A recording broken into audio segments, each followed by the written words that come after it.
As pessoas andavam muito a pé, andavam de bicicleta, andavam muito a pé, faziam muitos quilómetros a pé. Era assim a vida no campo. Quando eu morava cá não havia água canalizada nas torneiras, não havia sequer torneiras. E então íamos à fonte, ali ao largo, buscar a aguinha com umas cantarinhas. Ia à fonte, trazia água para casa, que era para ir enchendo as vasilhas que lá havia, e de caminhos, quando já tinha as vasilhas cheias, começava a despejar a água. Era para ir ver o namorado.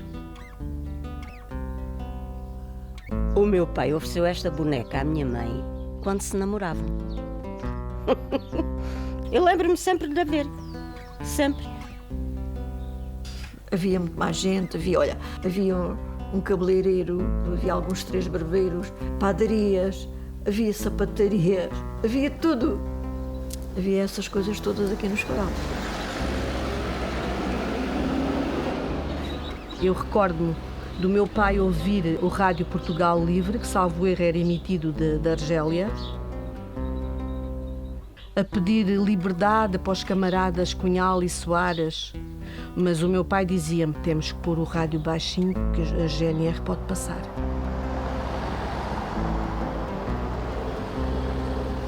Isto antes do 25 de Abril.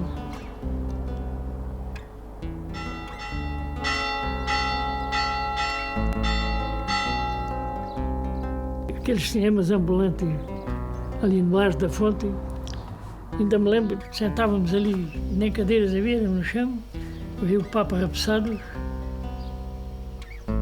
Depois veio aqui o cinema, toda a gente gostava de ir ao cinema. O cinema no Escoral, eu diria que é uma aventura.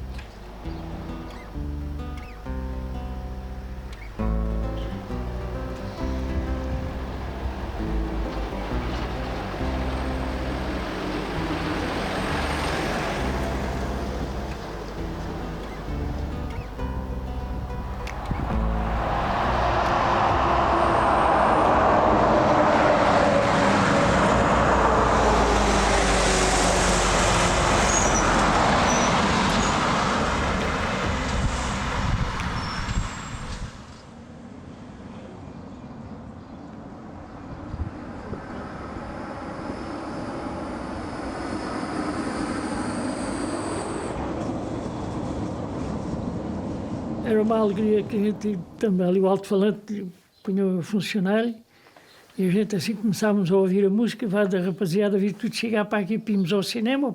Hoje vai haver cinema, que é o Leão da Estrela, Homens do Ribatejo, era assim. Hoje no cinema, às 9 e não sei o quê, às 7 não sei o quê, Homens do Ribatejo. Os touros ali nas vargens de Vila Franca, que era o tempo das cheias, ali do Ribatejo.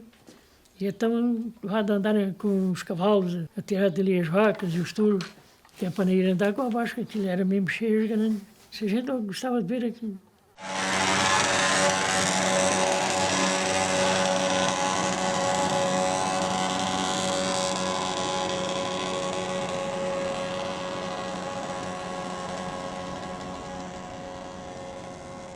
Escoral é uma freguesia com muitas potencialidades patrimoniais, muitas delas não estão a ser aproveitadas e até caíram no esquecimento. Ou tem sido destruído ou tem sido deixado ao abandono e tem praticamente depois feito com que a população se aliene dele. Podemos falar concretamente do edifício do Cine Escoralense, portanto, o cinema acaba por ser um edifício que durante muitos, eu diria décadas, foi desativado e ainda nos dias de hoje foi recentemente vendido, mas cujo destino é ainda uma incógnita e não se sabe concretamente o que é que dali vai sair. É um edifício que, quando foi construído, nos anos 40, tinha grande qualidade arquitetónica e, além disso, era um edifício que correspondia à vanguarda das exigências do que, na altura, se fazia para a projeção do cinema. O que ele achei mais graça era o Zé António Bola ao centro. Começa o desafio de António, corre a bola para chutar. Avança numa fúria de demónio e no campo adversário impõe a luta. Por mais que o guarda-redes esteja alerta, bola ao centro é chutar. Se aponta para a baliza, a bola certa. Zé António, quando chuta é para ganhar. E o cinema era a arte nova, portanto seria uma das grandes potencialidades a desenvolver. E como tal, havendo aqui no Escoral fãs, verdadeiramente admiradores desta nova arte, temos um empreendedor, que era um abastado lavrador, o Manuel Filipe da Ribeira, que vai tomar a iniciativa. Tinha um espaço ideal para o fazer, portanto, aquilo que nós chamávamos um quintalão, não é? Muito bem posicionado, na Rua Vasco da Gama, lá em cima, e ele vai pensar em construir o edifício e vai puxar como colaboradores o Ramalho e o Leão, que era farmacêutico, portanto, era um homem que também já tinha passado pelos bancos da universidade, tinha alguma cultura. É este grupo de 3 homens, o Leão e o Ramalho e o Manuel Filipe da Ribeira, que vão levar a cabo a construção do edifício. Era gato, ainda me lembro de dizer, andar os padreiros, conhecia os padreiros ali a fazer o salão.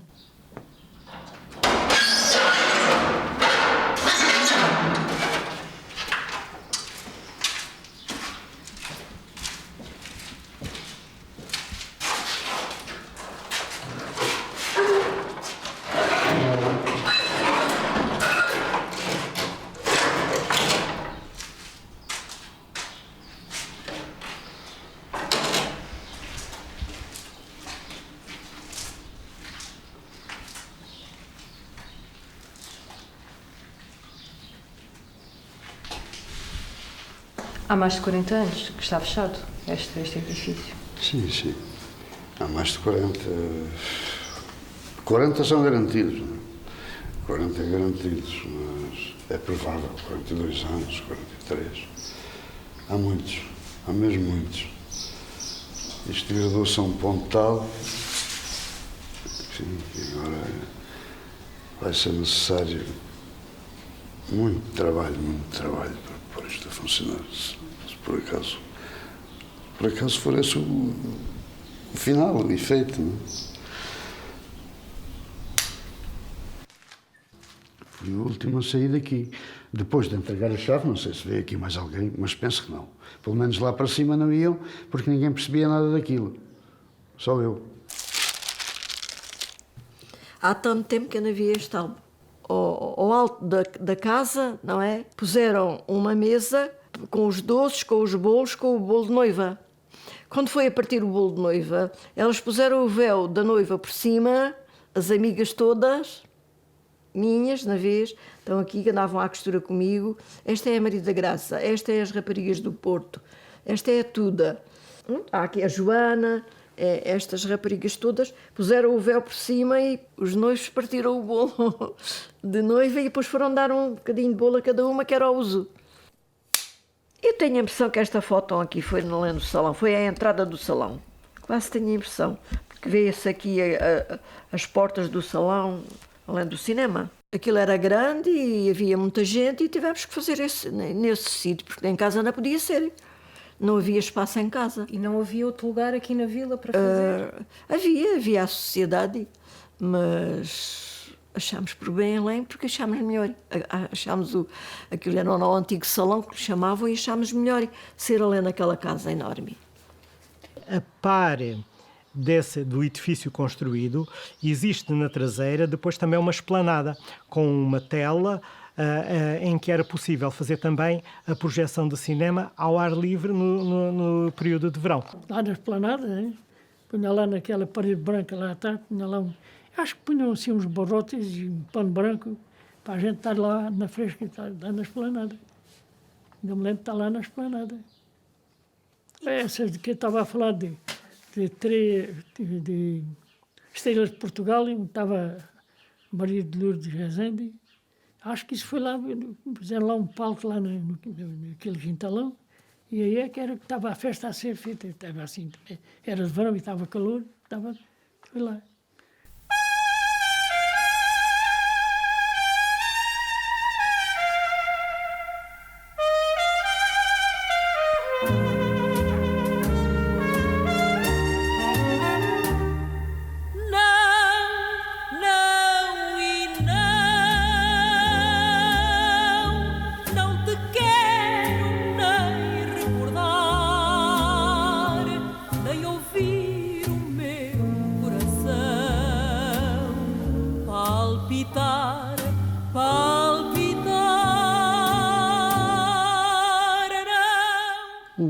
cinema depois foi perdendo importância e projeção. Nos anos 50 ainda se projetou uma boa quantidade de filmes.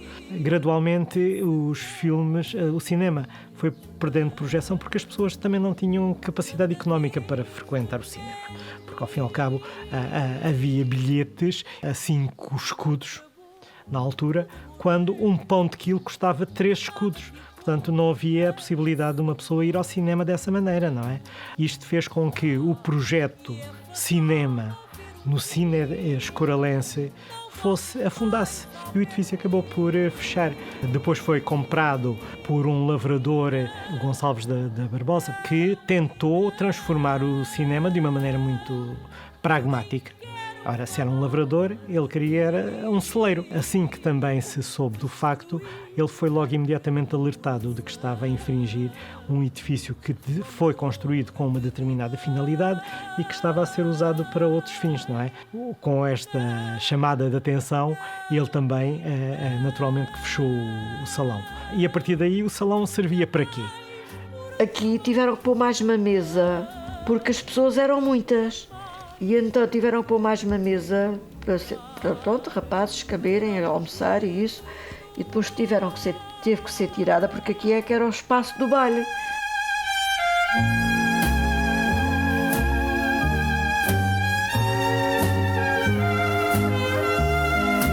Olha, aqui andava na dança e deu uma lambada a brincar com ele. Olha, aqui assim fiz assim na cara. Lembra-me disto? Uma facadinha de amor. Pois, foi na brincadeira, ele dava a marigolar comigo e eu fiz assim na cara. Aqui onde está o António Maria. Além era a Conceição, que é filha do António Falcão, que já faleceu, que era o acordeonista cá da terra, que estava com o António Maria a fizeram um conjunto, o António Maria, o Almarindo e esses. A gente fizemos uma banda aí com 8 ou 10 elementos. Está para aí o desenho a fotografia. Aquelas tantas fiz eu. Depois houve problemas, que morreu a mãe dos Quim Sebastião, depois que parou. E então o Falcão, então olha, só se a gente fizermos aí um trio. E fizemos, quer dizer, então, morreu uma andorinha e não acaba a primavera, né? Aquela está ali, era da sociedade, foi emprestado. Mas depois fiz uma bateria mesmo eu. E então corremos aí o Alentejo todo aí a fazer bailes. Dentro dos poucos anos. O meu instrutor, que era o Falcão com a concertina, a concertina do Falcão está lá, que a Conceição não quer vender. O homem sabia entoar a música, sabia coisa. O ensaio era ali no tiro, eles moravam ali, a gente ia ali a ensaiar. Eu perguntava a maneira do tom, quer dizer, fazia-se este ensaio assim, ele também dizia, não é preciso mais nada, que naqueles timbalões, e com o ouvido ia lá.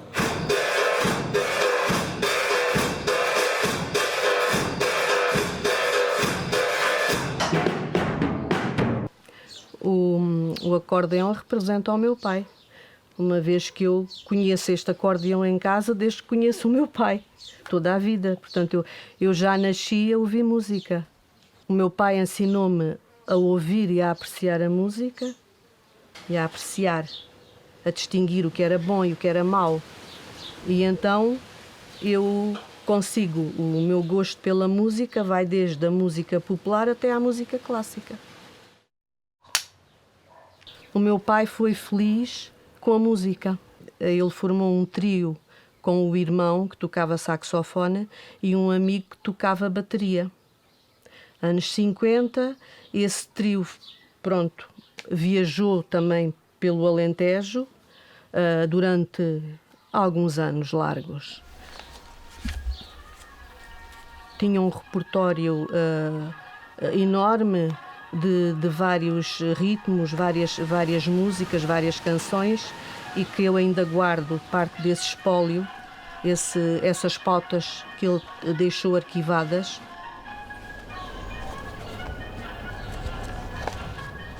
Zonas mais próximas, eles utilizavam as bicicletas, utilizavam comboio, depois era combinado com a pessoa que organizava a festa em determinado lugar, de os ir buscar às estações, Portanto, isto obrigava a uma logística um bocado complicada. Mas eu acho que eles faziam isso tudo com muita alegria e muita satisfação.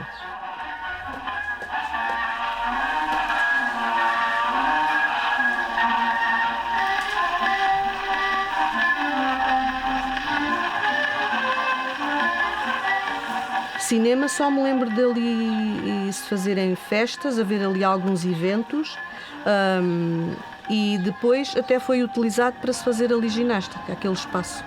De resto não tenho memória nenhuma do cinema.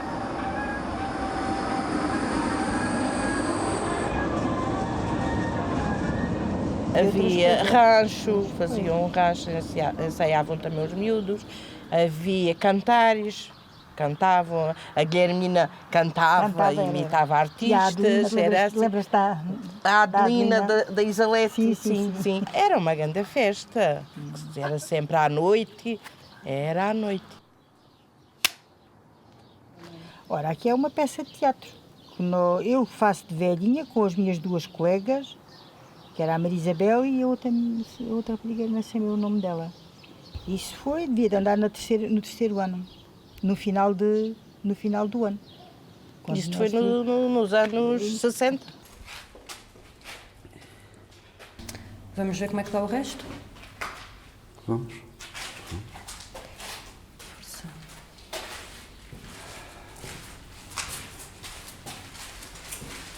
Então, este corredor leva-nos onde? Sim, dá acesso aqui ao quintal e ao fundo. Ao fundo era o bar. Vamos lá ver? Vamos.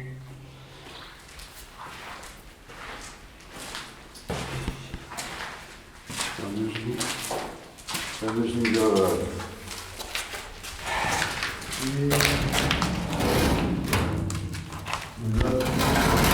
Deve estar aqui. Esta estrutura está muito perigosa, não é? O teto está muito degradado. É perigoso andar nisto. Aliás, nota-se aqui pelo chão, nota-se que já está em queda. O Francisco chegou a estar aqui no bar? Não. O meu trabalho, digamos, entre aspas, era lá em cima. Foi sempre lá em cima. A minha vida era passada lá na máquina, junto à máquina, que era bobinar os filmes, que era bobinar, passar, enfim, e depois no fim do filme, arrumar, a preparar para depois entregar as caixas dos filmes, eram umas caixas metálicas, redondas, a preparar aquilo para poder ser enviado depois, já não sei para onde, talvez, ou para onde. Mas esta parte aqui do bar estava sempre ativa. Esta parte do bar estava sempre, sim, exatamente, estava sempre ativa. E quem são essas pessoas que estão aí? O que é que estão a fazer? Essas pessoas eram as cozinheiras, eram as que faziam a cozinha para o casamento, eram as que faziam a comida, eram as que faziam isso tudo para... E o que é que se comeu nesse dia? Lembra-se? Já não me lembro. Sei que no segundo dia comeu-se uma açorda. Que eles quiseram uma açorda que estavam fartos de carne.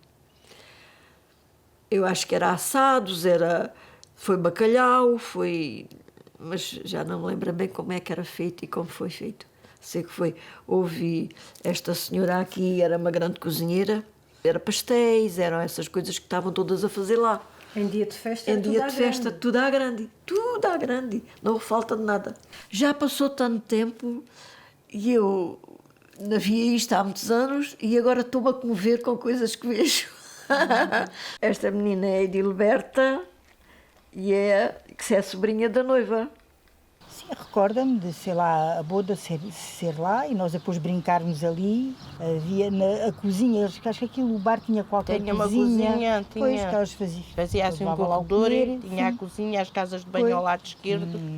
Ainda o cinema estava diferente. Havia palco, havia onde eles projetavam os filmes, havia aquele terraço cá da parte de trás, não sei se ainda existe, se não. O terraço que era por cima do bar. Do bar, sim.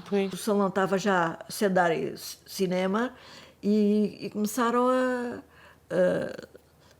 entregar aquela casa para festas. Houve muitas festas aí, não foi só o meu casamento, foi vários. Antes do cinema fizeram, era eu gaiata, era cinema, era na Casa do Povo. Da Casa do Povo. Aí ainda fui ver muitos filmes, quando era miúda.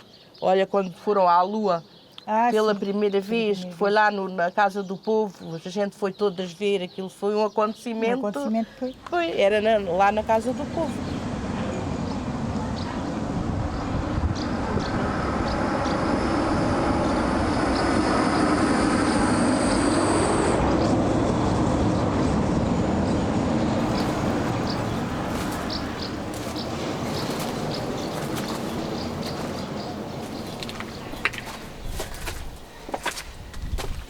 Isto era um caminho que fazias com frequência, o caminho para a sala da máquina. Sim, era aqui é que eu entrava e aqui mantinha, por aqui é que eu saía.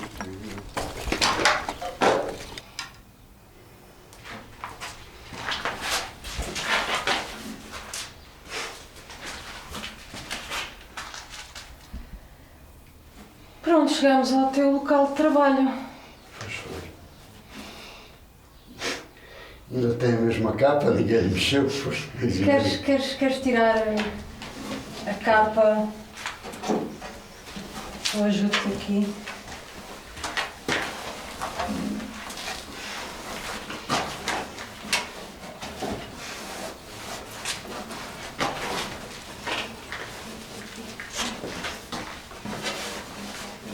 Quem diria, 40 anos depois, ia tirar a capa que eu lhe deixei. Impressionante, não é? Eu tinha interesse em aprender estas coisas porque gosto muito de aprender. E sinto curiosidade por aquilo que desconheço. E como tal, convidaram-me a ir lá para cima para perceber como é que aquilo funcionava.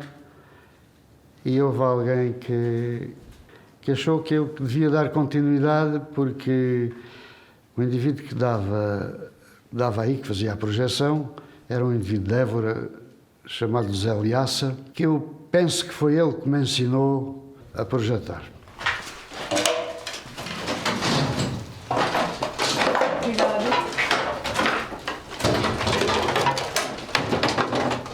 Então, como é que isso funcionava? Explica-me lá. A maquineta era esta. Isto levava aqui a bobina,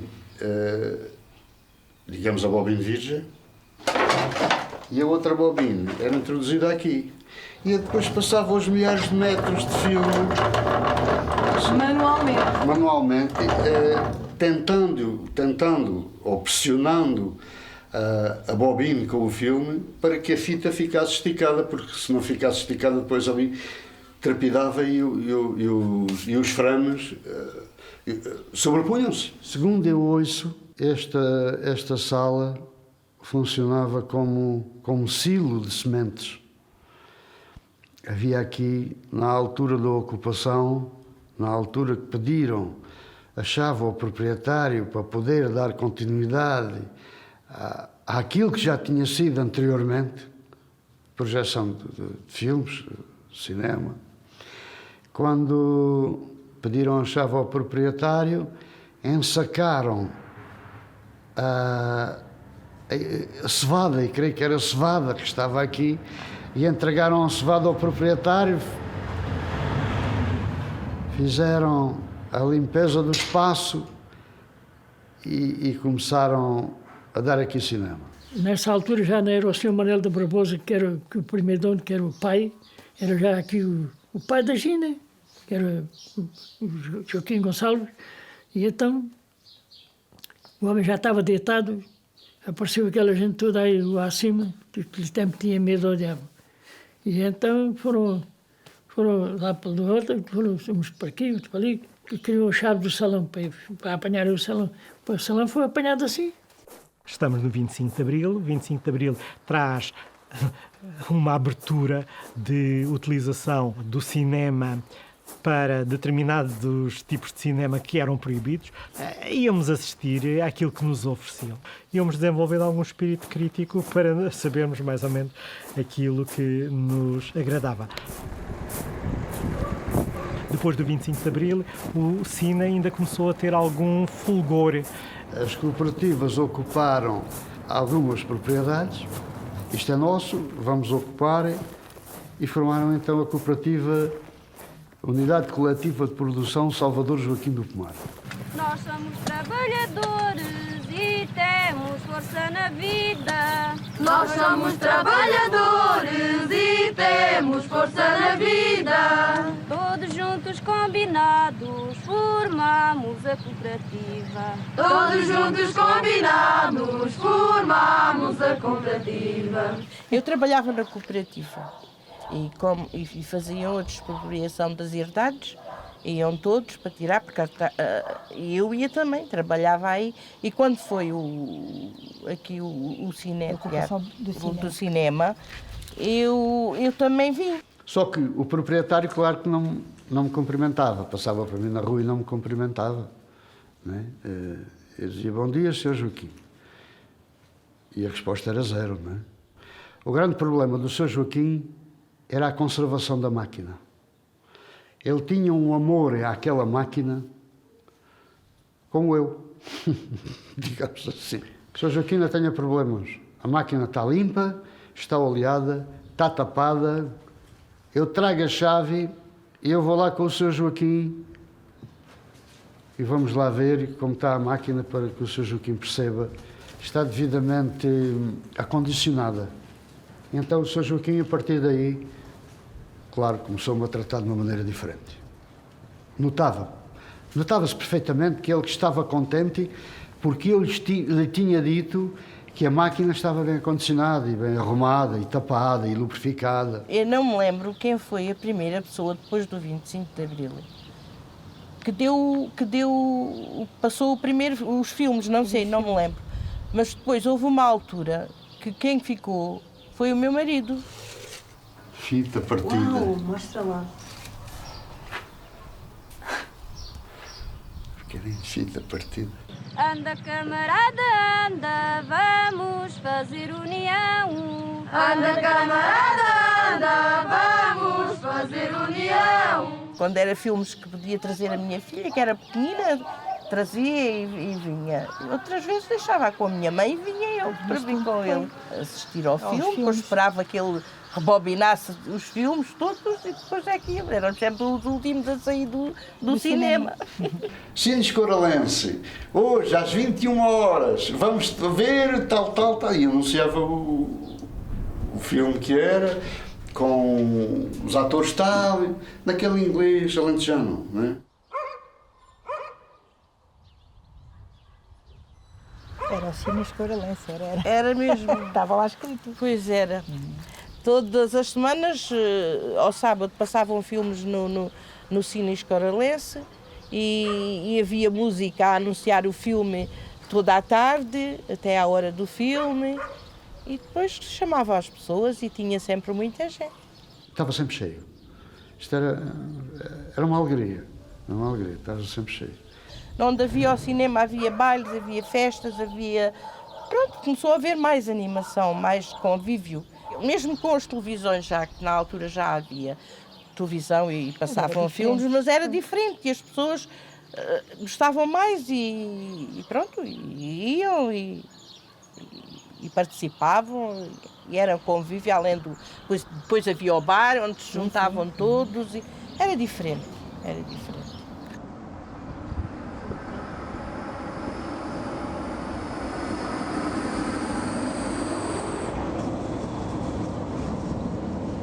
A nossa terra tem um antepassado antifascista muito grande.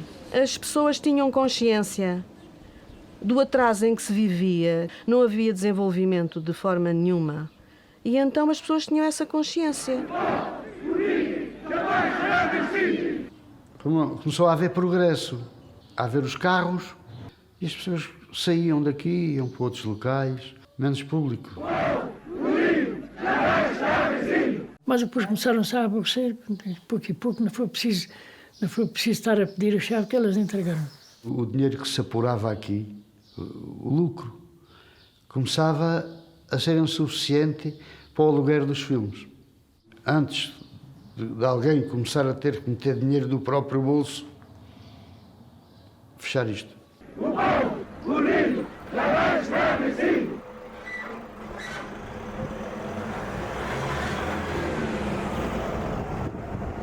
Neste espaço entre o entrega às chaves e o recebe, claro que houve situações desagradáveis.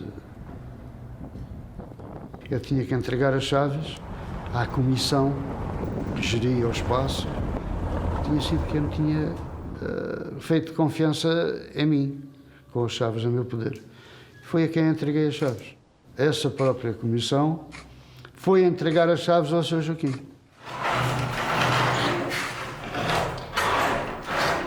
O salão voltou à propriedade, à posse do antigo proprietário e as coisas, a partir daí, praticamente, então, deixaram de ter qualquer impacto. Portanto, o espaço deixou de ser aproveitado.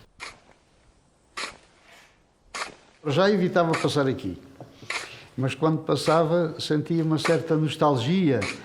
Olhava e disse, já não posso ir lá acima.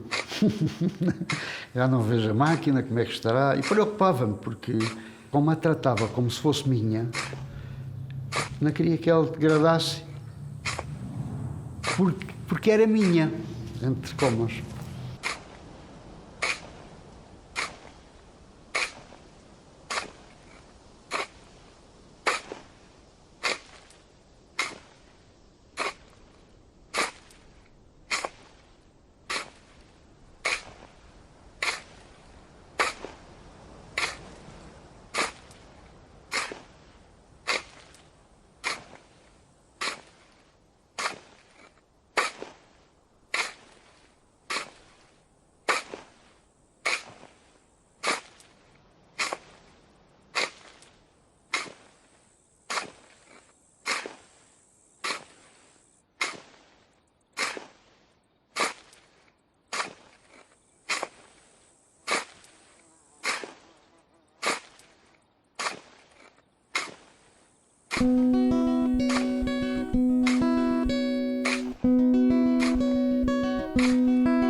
Tudo tem um princípio, né? Meu pai tinha a arte da boêmia, que é aquela parte mais grosseira do campo, né? Mas eu nunca gostei muito daquela arte assim, mas eu gostei mais da parte mais fina, portanto, dediquei à carpintaria. Eu não tive formação nenhuma, nem nada que se parecesse, mas tinha aquela aspiração de ver aquilo que via para fazer à minha maneira. Eu casei com 26 anos, já tinha a carpintaria, já mais ou menos os móveis do casamento já foi tudo dali da carpintaria. E daí comecei até agora, até aos 70 e tal anos. E eu fiz tanta coisa que me deu para ir percebendo o que é a vida. Mas passei uma vida sempre em tipo de brincadeira e... A gente não dá notícia disso fazendo velhos. É verdade. E o tempo vai passando e a gente diz, já tenho esta idade, isto não é demais. Havia sempre aquela ideia da infração, não é? Porque havia filmes, claro, que eram limitados por idades, não é? Havia sempre aqueles miúdos que hoje teriam a possibilidade de vislumbrar os episódios que se passavam no cinema projetado no exterior. O meu pai, com o seu ar malandreco, dizia-me que este acordeão fez muitos namoros e muitos casamentos. Desde que as pessoas ficassem felizes, ele também ficava feliz. Muita tristeza de todos, não é? Fechou e ficou a degradar-se. Mas eu gostava que aquilo fosse reaberto e fosse todo arranjado e que tivesse outra vez...